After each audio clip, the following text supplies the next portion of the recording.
এটা দিয়ে একটা নতুন রেসিপি করব, ভুনা চিকেন।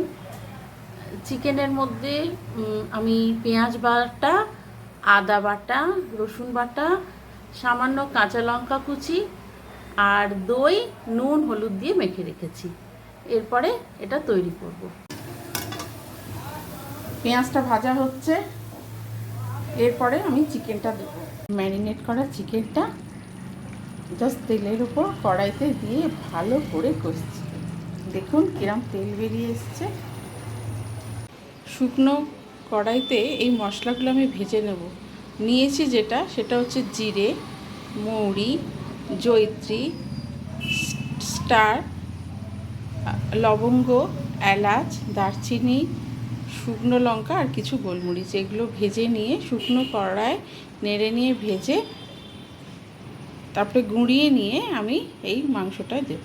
মাংসটা বেশ কষা কষা হয়ে এসছে, বেশ তেলও বেরিয়ে এসছে। তাই এরপরে আমি এই শুকনো মশলাটা দিয়ে দেবো, যেটা আপনাদের করে রেখেছি।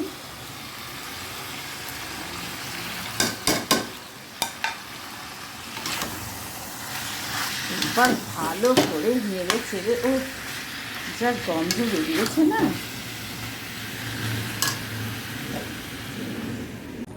মাংসটা বেশ হয়ে এসছে। দেখুন ফুটে ফুটে কিরম কালার হয়েছে, খুব ভালো তেল ছেড়েছে, সেদ্ধও হয়ে গেছে। এরপরে রান্নাটা প্রায় হয়ে গেছে। এরপরে আমি এর মধ্যে একটা লেবুর রস দিয়ে নামিয়ে দেবো। লেবুর রসে কি হয়, একটা অন্যরকম টেস্ট আসে। এবার আমি গ্যাস নিভিয়ে দিলাম। তাহলে রান্না কিন্তু একদম রেডি।